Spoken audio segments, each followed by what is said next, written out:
Hello everybody, and welcome to Game 2 of Ninjas with Attitude versus Team Boom. Super excited here, and you know, there's a lot of tension up because if Boom wins, they will have won this qualifier, but if the Ninjas, they manage to sneak away with the victory, we're gonna have to go for Game 3. So, tell us, if Boom should go ahead and they actually take the victory, what are they fighting for here? Not right now, but in the grand scheme of things. We're going to just take a quick look at exactly what they're competing for. They're going to be competing for $1,800 cash, 3 Alienware Alphas, some Steam items, and some gold in-game badges.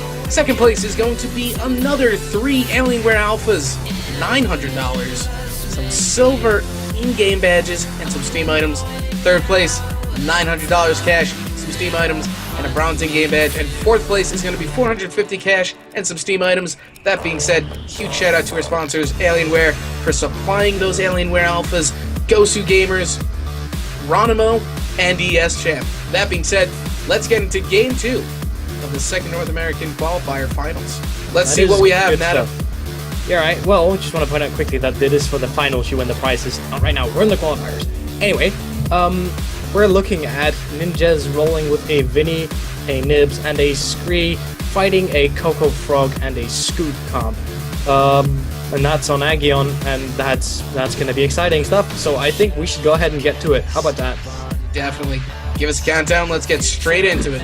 You got it, boss. In 5, 4, 3, 2, 1. Let's go. Alright, dropping down here, we're going to be able to see what everyone is getting. It looks like base abilities, except for Vinny, who is opting for boots instead of his Cloud. So, what do you think is going to happen in the early stages of the game? Well, Blah's picking up Invis. We've seen Blah play as Frog before, and the Blah combined with Barracuda.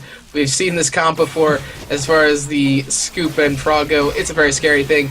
Then again, on the other side, we have that Nibs being played by Chris Moon now. We've already seen what that thing can do, so I'm just absolutely hyped to see what's going to happen here. Something that I think is going to be really relevant in this match is, of course, the Silence Cloud, but the Totem as well is going to be able to shut down the Frog and his dashes. It's going to be able to separate him from his team, and it's going to really provide some nasty situations, I think. Definitely, no. This early game is going to be very interesting to see. We're going to see these builds kind of come into play in that mid game and see exactly what's going on there. You could see what he was waiting for, though. He was waiting to get that double fire off through that jump pad. Well, Frog can dash down through the jumper, so I guess he didn't miss out on too much damage, but still the idea is there, and if a Coco gets caught in there or a Scoop gets caught in there, that's going to mean a hell of a lot more. Exactly. Getting those totem downs on those jump pads, having Chris Moon in those creep zones. Oh, and Paulo already getting extremely low. Same thing with Kelvin. Kelvin is actually going to be forced to go back and defend this top section, but Kelvin actually opting for boots this time around as opposed to the Cloud last time. You know, I think they're going for a more aggressive early thing then. Exactly. What kind of difference do you think that's going to make? Well, we're going to be able to see the 700 dash come out a lot sooner, and I think it's going to pair nice with the Nibs damage that's going to be provided. But they must not underestimate what Coco can provide with a Scoop and a Frog. I mean, Scoop Froggy is a proven comp that is really deadly, has high burst and loads of snaring. Add that a Coco, I mean, it's really dangerous to get things done versus these people, or these knots. So making sure you pick your engagement is going to be key here. You know, we're actually seeing Jess opt in for the slow upgrade on Scree's AA. An interesting pick early game, but it's definitely worth against this type of comp where you have those 2 quick characters, Coco Frog, that you can kind of slow down their gameplay and allow for certain setups that will secure kills for your team. I think it's catered mostly towards Nibs, and you can see she's waiting there in the hidden areas, trying to get people to get close. I think what's going to happen is that Scree is going to be providing for the chases, whereas the main damage and the nuke is going to be lying with Nibs and Vinny. Absolutely. They're built for new characters anyway. See, you have that Chris Moon, you have him playing that Nibs, you have Kelvin playing with that Vinny again.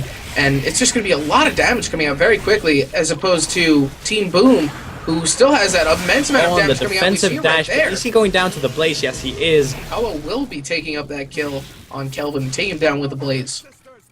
Right, he is opting to get Cloud now, so I think we're still going to be able to see the Solar Cloud. Otherwise, you usually wait a bit with the Cloud, as it only provides blind if you don't plan on building it right away. Definitely. It absolutely changes your playstyle up with Vinny if you opt for Cloud instead of Boots, because you kind of play a little bit more passively with the Cloud than you would with just being an aggressive type of fish that he is, and going in for those bursts. He is one aggressive sushi. Alright, so Coco is opting for Boots and region fairly standard. Oh, and the nice Totem Saw Blade comp is actually going ahead. I think it's actually going to secure the kill. It is going to secure the kill, but Justice taking a lot of damage right now. A nice the display ball of actually awareness. hits. Oh, that's great stuff. If she had had more damage on that, that would have been, you know, the coolest exchange I'd ever seen. Frog is going to pick up Invis for the third time, but waste it on his creeps just to pick up some extra health and clear that bottom lane as we switch over to Chris Moon now, who's going to get balled out, actually, and teleports to himself. Well, you gotta make sure you, when you're Frog, that you have enough HP to actually engage, because it can be dangerous to go head first in with low HP. And you see that coming up again, you know, one way that you can really surprise the opposition with that totem is making sure they're not all there and making sure they're on that bottom lane. That way you can kind of get in that jumper and maybe you get all three of them in to one totem and can pick up the kills. And it looks like Jess is going to take a lot of damage right now. He's going to go down to Paolo. Paolo picking up Jess. Yeah, Apollo's caught in the totem. But yeah, if I want to see more totem plays, and I want to see them used aggressively, because that is for the best chance to get a nice Nips setup right now with this comp. Fire going to force Paolo to get back into that creep zone, and Blah is going to waste the invis again, clearing that bottom creep section. Oh yeah, alright, range coming out on Scoop, so we're going to be able to see some poke, and we're going to see some nice long shots there. Nibs opting for DOT and range, I believe, and we are also going to be seeing AA on Scree, so really going for those chase down kills. Exactly, you know, one great thing about Scree is he's a very post-burst character. So if he can survive that burst, which it looks like he may be able to do now, but if he can survive the burst and cooldowns of the entirety of Team Flies, Paolo picks up Kelvin, but as I was saying, if he can survive the burst of Team Blah, he can kind of be the hunter in that situation and hunt down low members of Team Boom. Oh, speaking of things that rhyme with Boom, Chris Moon was getting quite low, and the Fire just goes to show that even though Fire has an immense DPS, it is still dangerous to use, because had that been the later stages of the game, I think he had gone down to that. So they gotta really make sure the position is absolutely right. And now we see that is going to be the 5th time that Blah has picked up the invis, waiting for Chris Moon, dealing a lot of damage. Chris Moon is able to pick up that health quickly and survive, and Blah's going to get caught out. Blah taking a lot of damage. Blah's going to go down to the turret. A very nice counter initiation coming out from the Ninjas with Attitude, noticing that he wasted his cooldowns on Chris Moon. They get that totem off, block out one area, and force him into that bottom turret to get picked up. Nice, and that was the DOT combined with the turret that got the final hits. That is how you deal with a Frog as Scree. You just ice cold when you place the totem like it was nothing. Very good. We've seen some nice totems come out of Jess so far. And we're going to continue to see some nice totems as that blockage right there effectively cuts off a lane. Alright, well, we're looking at like almost 350 on Scoop, so what do you think he's saving up for? He's more than likely going for the twist. Oh, he already has Twisted Lance. He may just be going for straight damage, getting 400 to 500 hammers, and then getting some of that Spoon Man, which is going to allow for even more damage to it as Kelvin gets hit by a ball there. But I definitely think he's just going to be going... He may just be going for bindings as well. Twisted Lance may be enough at the current moment in the game. I think they're going for the bindings, actually. I think that's what they want to do. They want to sync up with the Frog, get that nice damage in. Hammer Pants and the Ninja Worms are going to be able to provide such high burst. I think that I don't That they won't need the hammer to do an extreme amount of damage. Chris Moon's taking a lot of damage right now. That Frog's getting in there trying to clean up, and it seems like Team Boom is going to be able to steal the creeps from the ninjas with attitude, as Kelvin and Chris Moon are forced back. All right. Yes. So we're nearing the mid game. Oh, and to clear up the scoop mystery, he was saving up for the idol of the Ice Queen, the explosion damage on binding. Chris Moon going into fire. A lot of damage being dealt. Kelvin is going to take a lot of damage. Blah taking a lot of damage. Both teams are going to be able to get out with all members alive, though, unless Chris Moon gets picked up by Blah right here. But Chris Moon he doesn't dare use his NATO because he's not quite sure if fire is off cooldown or not. Exactly. And that would have been a loss to the DPS battle for Frog. Now, one crazy thing that some people have been suggesting is that Frog's NATO reflect Nibs' fire with Arbe. No, which let's not get into that. That's way too much. Let's not get into that. Arbe in itself counters maybe, I would say, a decent portion of the Awesome Nuts cast as it is, but putting that against Nibs, there is no reason to make Arbe any stronger than it currently is. It was obviously just a suggestion in the forums, but it was just very interesting to see. Speaking of, I actually don't think we're going to be able to see Arbe in action this game because there's not a lot of Arbeable material. So, no, none at all, actually. But what do you think he's going to go for on Tornado then? He's just going to be going for that chase, maybe some critters at some point, maybe even picking up Boombox for the extra damage. Yeah, I guess you're right. Maybe Shield and Tweeters. I'm kind of expecting Tweeters to come out for that extra burst. And Kelvin just narrowly missing the dash on Barracuda, and the steal again coming out from Paolo as he steals the creeps again. Blah dashing through, hitting Jess, and he's going to be on the hunt as Kelvin is going to be forced to come back and defend a little bit. Blah taking a lot of damage out on Jess, is going to be able to pick him up. Jess is going to go down. Blah half health is going to be forced to retreat, and Kelvin taking a ball to the face with half health.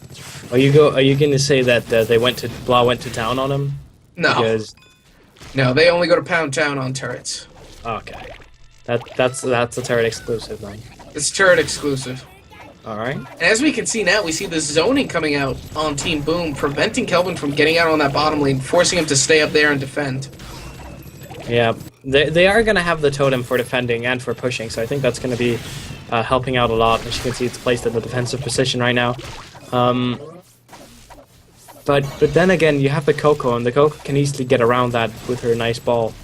So that's just gonna go ahead. And it's really about where and when things happen here, because there's a lot of things that's gonna happen. Definitely. But, we see this high level of gameplay. We see the level of awareness that both of these teams have on the map, and we see the gameplay style coming out on Team Boom here to basically zone people out and make sure that they can't fight with their team. Oh, that's back to the roots of the days of Daniel Brownie. If you were there, I remember that zoning. Ho ho! I was not there, unfortunately. Oh, well, but the oldies will know what I'm talking about. But we're gonna see Chris Moon just narrowly avoid a ball, and it looks like Jess is gonna be taking a lot of damage right now. Jess may be going down, but narrowly escapes. Nope. He does what a Scree does best, and he's that guy. He's gonna sit down and mock you. Haha, you didn't kill me. And a ball is gonna pick up Kelvin, actually. Pella with a nice pickup on Kelvin, and that is gonna be 1 for none, and that is gonna be a top push. Nope. Stopped by a totem. I think we mentioned this. The totem is going to be absolutely crucial for defending. Now we're seeing right now Chris Moon kind of maintaining his position on bottom here, just maintaining the position on top, playing that defensive game until Kelvin can get back on lane. Alright, look at Chris Moon just waiting for that opportunity. He knows that things are about to happen right here. This is the point where he should get in, and he does get in. Unfortunately, the fire is just going to be a little bit too late. The hammer pad's doing so much damage on Nibs, though. Yeah, combine that with the Ninja Worms. Like, you have such a powerhouse. And that's what Frog does. He just damage. That is what he does. And we see Blob preparing his assault on whoever comes up next. Invis is going to be up soon enough, though, and he does manage to get the dash off, and Chris Moon narrowly escapes that, and now he's going to be off of cooldowns. This is when Jess really has to shine and chase him down, but the entirety of Team Boom is there. So I'm kind of surprised what's going on here. So we weren't right about building for early game, but we were right about building for the dash damage. He currently has the 70 dash, and he's going to be able to do a lot of damage, but no Silence Cloud yet. Well, as you said earlier, we're going to see that 700 dash, we're going to see a lot earlier. So, we're seeing the 700 dash come out. The Silence Cloud is forfeited for that, but the amount of damage, as you just saw right there, he just took off a huge chunk of health from Scoop and was able to kind of progress into that midsection and allow Ninjas with Attitude to kind of control that top mid as Blah notices a section down here and gets down there quickly to kind of get the clears off. Alright, yeah. And whew, I'm just what surprises me most, I think, is how few kills we've actually had so far. We're looking at a cure every other minute, but it's just very, very, very careful play I think we're seeing right now. Well, Ninjas with Attitude, they definitely need to play on the more careful side. They don't want to get too careless and give the game. And but that's going to be a nice it's change. A trade. A 1-for-1. Chris Moon is going to pick up Blah, and Paolo's going to pick up Not quite Kevin. sure. Chris Moon is in a really bad spot. He's actually going to be able to juke it out, get the HP, but not before the Dawn actually takes in. And Jess is going to be in a very bad spot right now. That is going to be a team wipe. Kill. Whoa, that's a team wipe. Team Boom. Yeah, they're going to be able to take a turret. If not two. And that's going to be top turret down. That is going to be 2 turrets to none in favor of Team Boom. Alright, excellent there. We are halfway through the mid game, and Coco has just picked up blaze damage. I'm so happy. I'm so happy. Frog opting for shield. We were discussing this earlier with no Arbe. Then what do you think he's going to get? Oh, and that's going to be a lot of damage is what he's going to do, as he does manage to pick up Kelvin with the NATO. Oh, that ought to hurt. All that frog damage just flying everywhere. Nips coming with a nice defensive fire breath there. And, you know, what do you think Ninjas with Attitude needs to do to kind of come back from this and regain control of that mid area? Well, I think we're going to be seeing it right now because we have Silence Cloud now. This is very true. That Silence Cloud is going to come out. And Scoop opting for Snare Duration now on his hammer. Interesting. I think we mentioned this before, but knowing that there is already a lot of damage going on... Oh, he does have damage. No cooldown. Whoa. See, this is interesting. So he's going for basically the one-hit hammer is gonna do the magic. He doesn't want to poke down. He wants to get the thing done in one hammer. You know, this is where we can possibly see some of that Baby Curry Mammoth action coming into play. Some of that sweet... So that sweet Baby Curry Mammoth action. Oh, yes. All right, a lot of damage that's going to be a double kill. That's going to be a double kill. Paolo's going to take out for that. Chris, and that's good. Barracuda's going to take out Jess, which leaves Kelvin on lane. Oh, that left that like airy feeling in your stomach. You're like, oh, I can see where this is going. I don't like. Oh, sad. But the Silence Cloud, very nice. It's gonna come in real handy now when they're defending. Dash again, dealing a decent amount of damage. That Frog NATO is shield is going to take up and sponge 400 of it. So it's only going to be a 300 dash. There we go again. With the region from coins that Vinny isn't getting. Weird. I would have sworn that he had gotten the crab burgers by now, but he has not.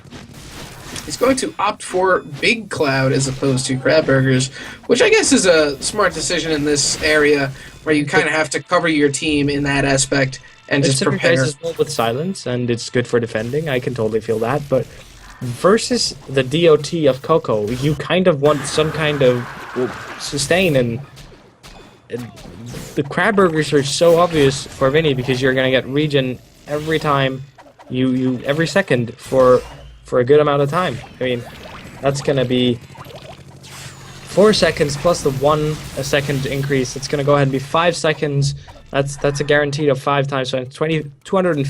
Yeah, that's gonna be quite some HP you can generate of this if you manage to get targets in there. Well, you know, one thing that I do want to say is that Vinny really isn't built for the sustain character. I would say that the regen cloud is more for farm and escape purposes, so that you can have a continuous HP gain while you're running away. You know, as far as... I'm gonna have to disagree with you, yeah, but that's life. Well, no, he's a poke character. He's not a sustain character. He's not meant to stay in the fight for so long. But and Paolo's going to pick him up, and Jess is going to pick up Paolo and block. A double kill coming out. Nice. They need to move up and need to move up right now. They have the chance of getting this extra kill. Get the silence cloud out. That's not going to apply at all, but they really need to get the push in. This is the totem should, in my opinion, have been used on the turret right off the bat. They don't have time to try to play around this.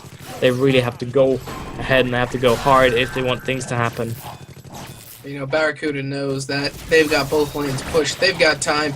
They got about a few seconds left before the Paolo and Blah get back on lane, so he can kind of just ease up in that top lane and wait for them to get back. Not going to be too much turret damage coming out on this top lane here as Jess kind of progresses towards it. Oh, Nips, you're in a bad spot there. Oh, watch out, watch out. The hammer is going to hit for a nice long snare. It seems like Paolo is going to waste that invis launching a ball in preemptive strike situation. Vinny now picking up increased range on his spike dive. Yeah, we were seeing that before. He attempted to dive under the turret, but he did not. And I think that might be a kill on Barracuda. It's a lot of damage being dealt by both teams, and Paolo's going to pick up Jess with the Blaze DOT, and Kelvin's going to be forced back. Now Paolo is going to go into this bottom turret and try and get a split push going, as she's going to be forced back. And both members of Ninjas with Attitude know that they're not going to be able to chase without sacrificing a life or two. Boom! Oh, the ball actually hits. That was a brilliant ball right there. Ball was quite the snipe. Quite on target, yes. Indeed. Indubitably. Indubitably. Love it. All right. Taking off our top hats here for a moment and coming back into the commentator seat, we are looking at the late game here. What do you think is going to happen from here? I mean, we've seen Boom basically take control of this map and control that midsection for majority of the game here. And I think they're going to continue to do that. They're going to allow Blah to pick up that invis every single time, camp it out in that creep zone, and they just need to be very weary of that. They need to understand that Blah has gotten invis majority of these times, and he's basically hid in that creep zone waiting for an engagement. So I would say Ninjas with Attitude need to assume that Blah is always going to be invis and just prepare around that. And there we see a nice totem save coming out, allowing him for the escape there on Jess, and Chris Moon is going to be hunted down now by Paolo and Blah. Blah is going to be able to steal it, but not before taking a lot of damage and taking out Chris Moon. He knows his shield. Oh, that's great. That is great. Knowing how much damage his shield is going to do, plus, his shield is going to be able to take, plus the addition of, we were talking about this earlier, that's going to be really useful in order to take down Nibs. Absolutely. He's dealing a lot of damage. He's able to shield himself from some of the damage, and that Nibs is stuck in that area for a second before she's able to actually use her teleport. Oh yeah, it's gonna hurt, and it's gonna provide for quite some, some damage if you can get people in the blaze. It's gonna, and with the added snare, I should probably more appropriately say, that's gonna be really, really, really scary. Definitely, absolutely. But as you were saying, what do they need to do now?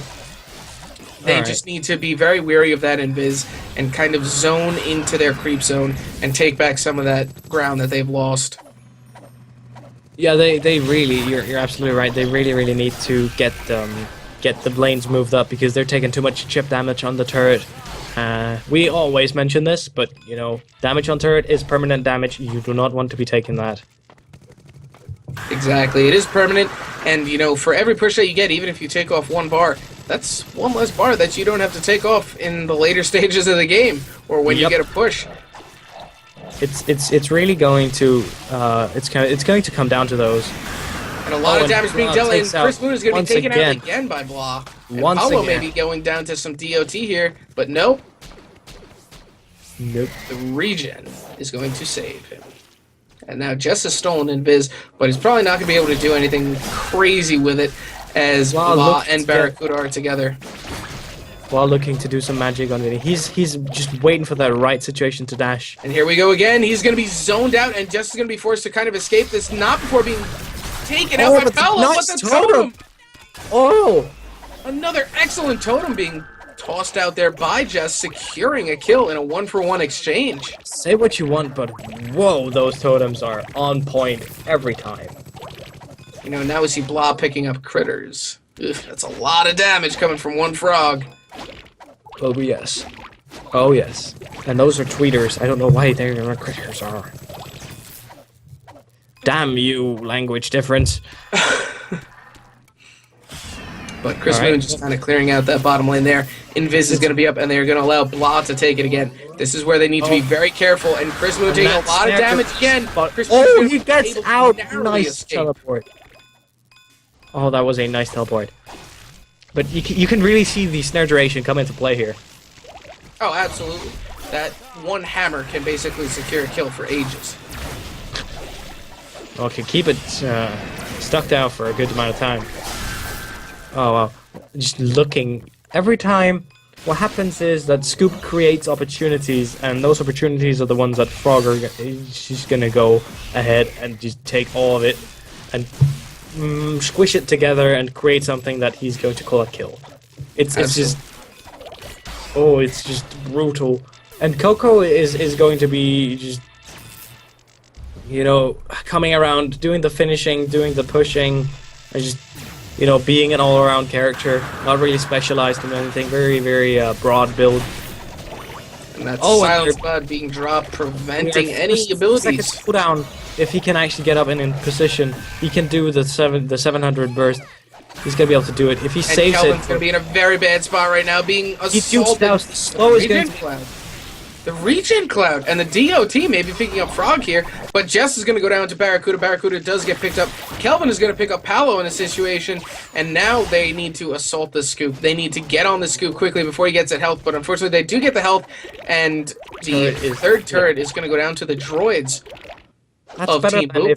If Boom had taken it, they would have gotten the solar. I think what Vinny did was the right thing by letting the droids farm the turret and then taking the solar for himself. Definitely, absolutely. Get that extra solar that he's going to need to get that 700 dash back up as he's picking up some HP and some, picking up the Vinny and Sharky and Ramona. Just going to increase damage and a nice play coming out here. And Chris Moon's going to pick up Barracuda, and the dash is not going to be able to pick him up, and the critters are going to pick up Kelvin. Blah is on a killing spree. Oh, man.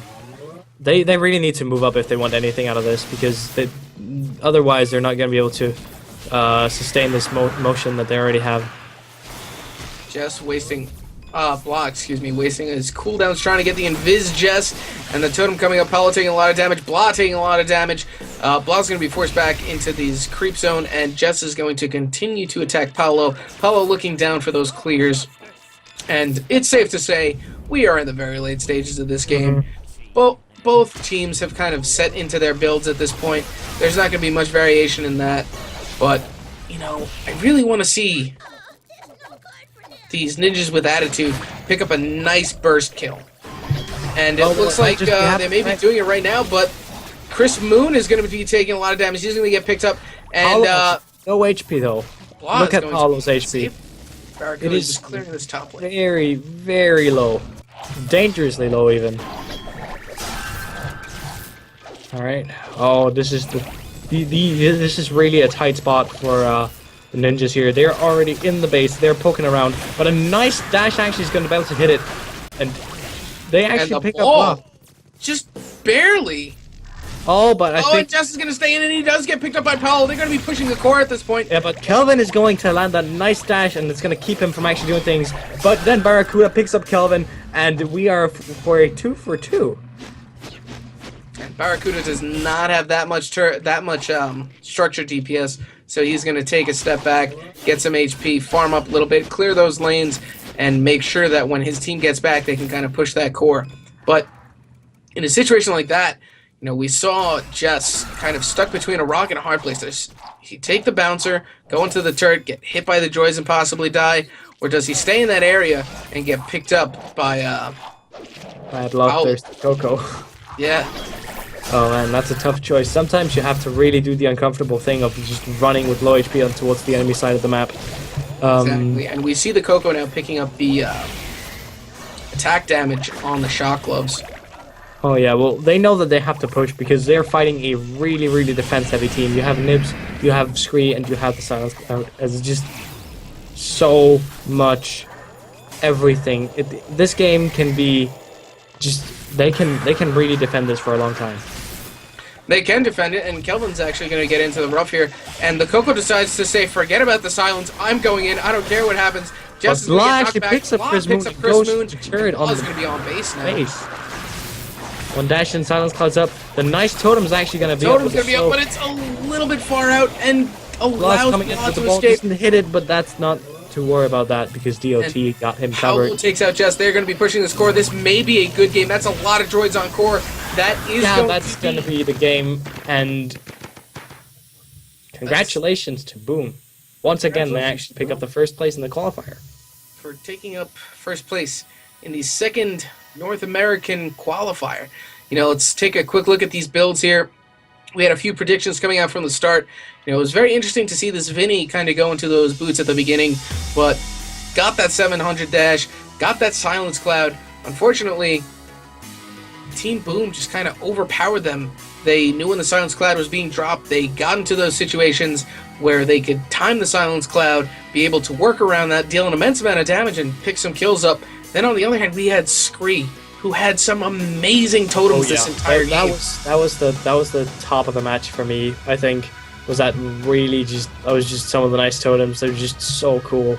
I love it when that's just so cool to see. People really underestimate Totem. Totem, oh yeah, they do. So many uses. It's used for push, it's used for defense, it's used for laning and zoning. You effectively cut off an entire lane with a well-placed totem. It's effect for the area of denial. You saw those totems being placed on those jump heads, and we saw a kind of setup that the Nibs was looking for with that Scree totem in regards to Scree's going to drop the totem on top of the bouncer, allow the members of Team Boom to take that totem up, get hit and knocked back up into the totem, I think. Exactly. And then you have that Nibs in that little pocket area who's able to work with the fire and just roast them. Barbecue whatever comes up. Exactly. But, you know, we're taking a look at Team Boom here. We've seen them play this comp before. That Scoop and Frog together is absolutely devastating. And one thing that Ninjas with Attitude and any team that faces Boom needs to do is really pay attention to that invis. Because if you see a Scoop and Coco on map, that Frog is going to be invis. If you don't know where he is, assume that he's in your creeps. If you're low on health, just retreat. Don't go in for the health, and kind of gauge where your team is in relation to where you are. Having good map awareness against top tier teams is one thing that can easily change the flow of this match and future matches.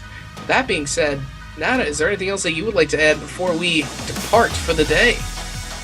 Well, not other than I think there is something I'm questioning a bit is how late Nibs actually maxed out her fire damage.